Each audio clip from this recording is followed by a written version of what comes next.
দাদু ভাই, অনেক দিন হয়ে গেছে তোমার মুখ থেকে গল্প শুনি, নিয়ে আজ একটি গল্প শোনাও। দাদু ভাই, আমার তো বয়স হয়েছে, আমার তো তেমন কোনো গল্প মনে নেই। আচ্ছা বল দেখি, তুমি কেমন গল্প শুনতে চাও?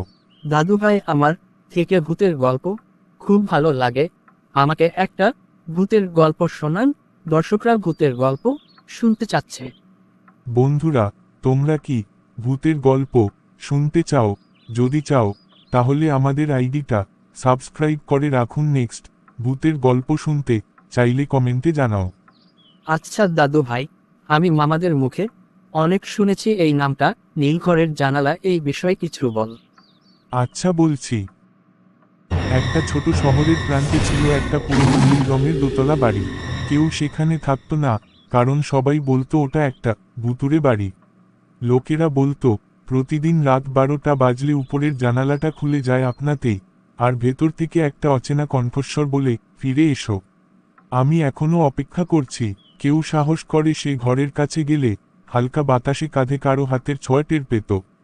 আবার কেউ কেউ বলতো এক বৃদ্ধা মহিলার ছায়া দেখা যায় জানালার পাশে দাঁড়িয়ে, যিনি তাকিয়ে থাকেন একদৃষ্টিতে, যেন কাউকে খুঁজছেন।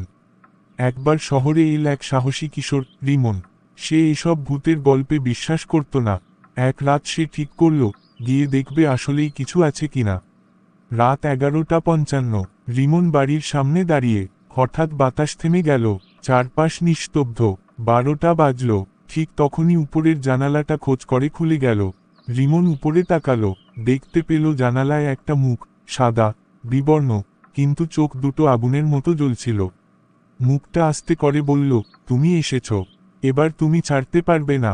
এরপর লোকেরা শুধু জানে রিমনের আর খোঁজ মেলেনি।